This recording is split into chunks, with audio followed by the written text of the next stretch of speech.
কোরবানির সময় মুসলমানরা সারা পৃথিবীতে লক্ষ লক্ষ পশু কোরবানি করে থাকেন। এ সময় এক শ্রেণীর মানুষ ইসলামকে অমানবিক ধর্ম বলে সোচ্চার হয়। আমার জানার বিষয় হলো কোরবানির বিধানের অন্তর্নিহিত সামাজিক জাগতিক কী ধরনের কল্যাণ নিহিত আছে, অনুগ্রহ করে ব্যাখ্যা করবেন। প্রথম কথা হলো যে কোরবানির এই বিধান শুধু নয়, আল্লাহ রাব্বুল আলামিন যখন কোনো বিধান আমাদেরকে দান করবেন, কোরআন এবং হাদিসের আলোকে যখন কোনো বিধান সাব্যস্ত হবে, সেটা মানুষের জন্য কল্যাণকর বিবেচিত হবে। অর্থাৎ তার কোনো বাহ্যিক এবং জাগতিক উপকারিতা আমাদের বুঝে আসুক বা না আসুক, আল্লাহ তাআলা দিয়েছেন, সেটা সন্দেহাতীতভাবে মানব জাতির জন্য কল্যাণকর। বিধায় সেটিকে আমাদেরকে আমল করে যেতে হবে। সেই ইয়াকিন এবং বিশ্বাস রেখে ইসলামের বহু বিধানের উপকারিতা শত শত বছর, হাজার হাজার বছর পর, অর্থাৎ যখন এই বিধান নাজিল হয়েছে তার বহুকাল পর মানুষ তার উপকারিতা টের পেয়েছে। তো এজন্য কোনোটি আমরা উপকারিতা আবিষ্কার করতে পারিনি বলে উপকারিতা নেই, ব্যাপারটি সেরকম নয়। বরং সীমিত বুদ্ধিতে আল্লাহ তাআলা বিধানের উপকারিতা না বোঝাটা, এটা কঠিন কোনো বিষয় বা অস্বাভাবিক কোনো বিষয় নয়। দ্বিতীয়ত কথা হলো যে কোরবানির বিধানের আর্থসামাজিক বহু উপকারিতা আমাদের সমাজে আছে। যেমন প্রতি বছর প্রায় ১,০০,০০,০০০ পশু কোরবানি হয়ে থাকে আমাদের দেশে। প্রায় ১,০০,০০,০০০ পশু কোরবানি হয়ে থাকে, যার বাজার মূল্য ৭০ থেকে ৮৫,০০০ কোটি টাকা হয়। বরং কোনো ক্ষেত্রে লক্ষ কোটি টাকার পর্যন্ত চলে যায় কোনো বছর। তো এত টাকার লেনদেন একটা সমাজে যখন কোরবানিকে ঘিরে হয়, তখন কোরবানির আর্থসামাজিক উপকারিতা কী সেটা আর খুলে সম্ভবত ব্যাখ্যা করবার প্রয়োজন হয় না। তাছাড়া কোরবানিকে ঘিরে চামড়া শিল্প থেকে নিয়ে কাঠের গুঁড়ি ব্যবসা করা মানুষ, কামার, তারপর পশুপালনকারী, গ্রামের প্রত্যন্ত অঞ্চলের গরিব মানুষ ২টি বাছুরকে সারা বছর পালন করে, ২ বছর পালন করে তারা অনায়াসে এটা বিক্রি করে তাদের সংসার সারা বছর পরিচালনা করতে পারেন। একটা সময় আমাদের দেশে কোরবানির বাজারে আমরা দেখতাম বাইরের, অর্থাৎ ইন্ডিয়ার সাদা গরুতে সয়লাভ থাকতো। এগুলো ছাড়া কোরবানির বাজারের চাহিদা পূরণ করা যেত না।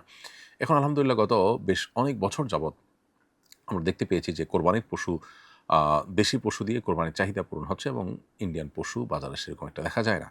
এই যে দেশের মানুষ পশু প্রতিপালনে আগ্রহী হয়ে উঠেছেন এবং ব্যাপক পরিমাণ পশু প্রতিপালন হয়েছে। আমরা পশু প্রতিপালনে সম্পন্ন হয়েছি আলহামদুলিল্লাহ। এটা কিন্তু কোরবানির সুফল সুস্পষ্টভাবে। কোরবানি না হলে এটা এতটা দ্রুত গতিতে হতো না। এভাবে যদি চলতে থাকে তাহলে হয়তো অচিরেই আমরা কোরবানির পশু আ উম প্রতিপালন করতে গিয়ে পশুর প্রতিপালনের সংখ্যা যখন বাড়বে, তখন ইনশাআল্লাহ দেশের বাইরে গোশত ইত্যাদি রপ্তানি করার সুযোগও হতে পারে। পশু খাদ্যে ২ থেকে ৩,০০০ কোটি টাকার লেনদেন হয় এবং ব্যবসা-বাণিজ্য হয়ে থাকে, এবং মসলা এবং খাদ্যপণ্যে ২ থেকে ৪,০০০ কোটি টাকার লেনদেন হয়ে থাকে, এবং আ ইলেকট্রনিক্স এবং ফ্রিজের খাতে প্রায় ৫,০০০ কোটি টাকার বাজার তৈরি হয়, এবং কসাই শ্রমিক খাতে ১,৫০০ কোটি এবং কামার শিল্পে প্রায় ৬০০ কোটি টাকার লেনদেন হয়ে থাকে কোরবানিকে ঘিরে।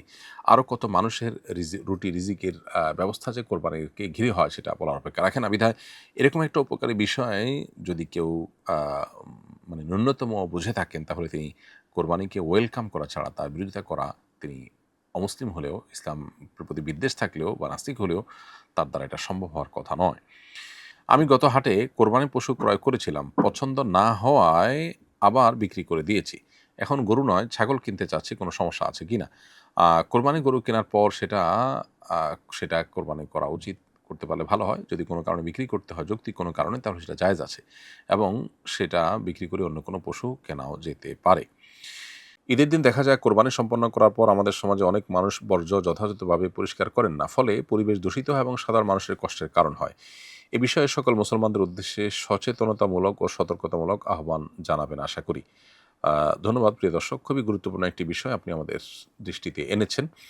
আমরা প্রতি বছরই এ বিষয়ে কথা বলবার চেষ্টা করি।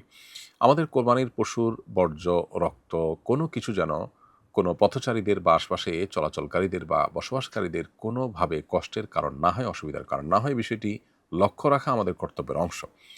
আমরা কোরবানি করি যে আল্লাহকে খুশি করবার জন্য। সেই কোরবানি করার পর আমাদের দায়িত্বজ্ঞানহীনতা বা আমাদের দায়িত্বহীন কোনো কাজকর্ম, এটি যদি আল্লাহর অসন্তুষ্টির কারণ হয়, তাহলে সেক্ষেত্রে এই কোরবানি অর্থবহ হলো না। বরং এই কোরবানির মাধ্যমে সওয়াবের পরিবর্তে আমরা গুনাহগারও হতে পারি। আজকাল দেখা যায় অনেকেই যেখানে সেখানে পশু জবাই করার পর পশুর যে রক্ত সেটা ভালো করে ধুয়ে পরিষ্কার করেন না। বরং রাস্তাঘাটে পশুর রক্ত পরবর্তীতে পড়ে থেকে শুকিয়ে সেখানে প্রচণ্ড দুর্গন্ধের সৃষ্টি হয়। সেখানে মানুষের অসুস্থ হয়ে যাওয়ার মতো অস্বস্তিকর পরিবেশ, অস্বাস্থ্যকর পরিবেশ তৈরি হওয়ার মতো অবস্থা সৃষ্টি হয়। তো এটা অবশ্যই গুনাহের কাজ। কোনো ইমানদারের জন্য এটা জায়েজ নয়। যেখানে রাস্তায় কষ্টদায়ক কিছু কেউ ফেলে রাখলে, এমন কিছু যদি ফেলে রাখে যা মানুষের কষ্টের কারণ হয়, অসুবিধার কারণ হয়, সেটা তুলে ফেলাটা ইমানের অঙ্গ হাদিসে সুনির্দিষ্ট করে বলা হয়েছে। সেখানে নিজে থেকে মানুষের চলাচলে বিঘ্ন সৃষ্টি করা, দুর্গন্ধ সৃষ্টি হয় এমন কোনো কাজ করা রাস্তায়, সেটা কোনো অবস্থাতে গ্রহণযোগ্য হবে না। আপনি কোরবানি করছেন, এই অজুহাতে রাস্তায় আপনি রক্ত ফেলে রেখে ভালো করে ধুয়ে পরিষ্কার না করে মানুষের কষ্টের কারণ হবেন, এটি ইসলাম মোটেও অনুমোদন করে না। অনেকে আছেন যে গরুর নাড়ি ভুঁড়ি এগুলো যেখানে সেখানে ফেলে দেন। অনেকে আছেন যারা বট খান। তো সেক্ষেত্রে ভুঁড়ির যে ময়লাগুলো আছে সেগুলো পরিষ্কার করে একটি গর্ত করে সেখানে ফেলে সেটা আবার মাটি চাপা দিয়ে এমনভাবে যদি আপনি রাখতে পারেন যে মানুষের কষ্টের কারণ হবে না, কারোর দুর্গন্ধ কারোর নাকে যাবে না, তাহলে ঠিক আছে। কিন্তু আপনি ভুঁড়ির ময়লাগুলো যেখানে সেখানে ফেলে দিলেন। আপনি একটা আপনার খালে, বিলে, রাস্তার ধারে জাস্ট ওটা ফেলে দিয়ে আপনি চলে আসলেন এবং দিনের পর দিন, মাসের পর মাস এটির দুর্গন্ধ মানুষের কষ্টের কারণ হলো, অনেকে অসুস্থ হলো, তাহলে সেক্ষেত্রে সন্দেহাতীতভাবে এটি গুনাহের বিষয় হবে। অতএব কোরবানির পশুর বর্জ্য, এমনকি মলমূত্র, রক্ত, তার বুড়ির যে ময়লা, এগুলো অবশ্যই আমাদেরকে যথাস্থানে ফেলে দিতে হবে যাতে মানুষের কষ্টের কারণ না হয়। কোরবানির আগে এবং কোরবানির পরে আমাদেরকে এ বিষয়ে যথেষ্ট দায়িত্বশীলতার পরিচয় দিতে হবে। না হলে আমরা কিন্তু আল্লাহর কাছে গুনাহগার হওয়ার সমূহ আশঙ্কা আছে। অতএব একজন মুসলিম হিসাবে আমরা কোনো মানুষের কষ্টের কারণ হব না।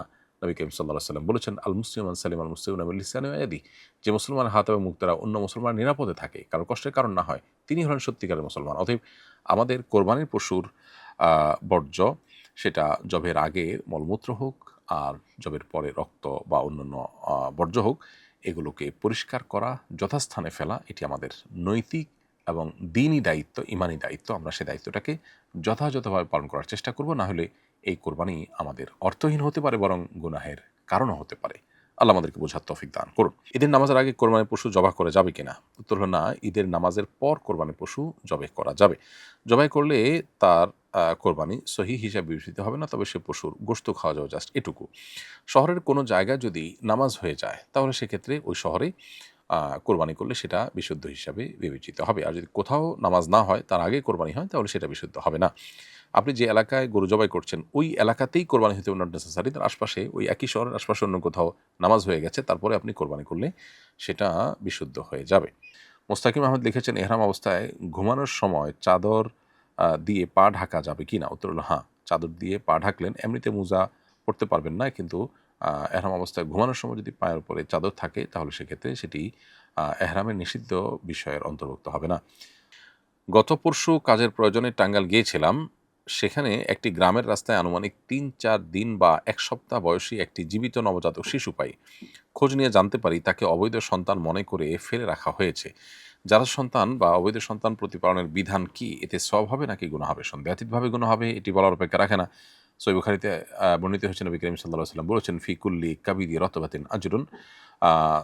যেকোনো প্রাণ এর প্রতি যখনই আপনি দয়া করবেন, অনুগ্রহ করবেন, তার বিনিময়ে আপনি পাবেন সেখানে মানুষ। আর বাচ্চার তো কোনো দোষ নেই। অতএব সন্দেহাতীতভাবে তাকে লালন পালন করা সওয়াবের কাজ, এবং তাকে লালন পালন করে মানুষের মতো মানুষ হিসেবে গড়ে তোলার চেষ্টা করা, এটা আমাদের কর্তব্যের অংশ। বিধায় এর মাধ্যমে আমরা সওয়াব পেতে পারি। আসুন্নাহ ফাউন্ডেশন, উম্মার স্বার্থে সুন্নার সাথে।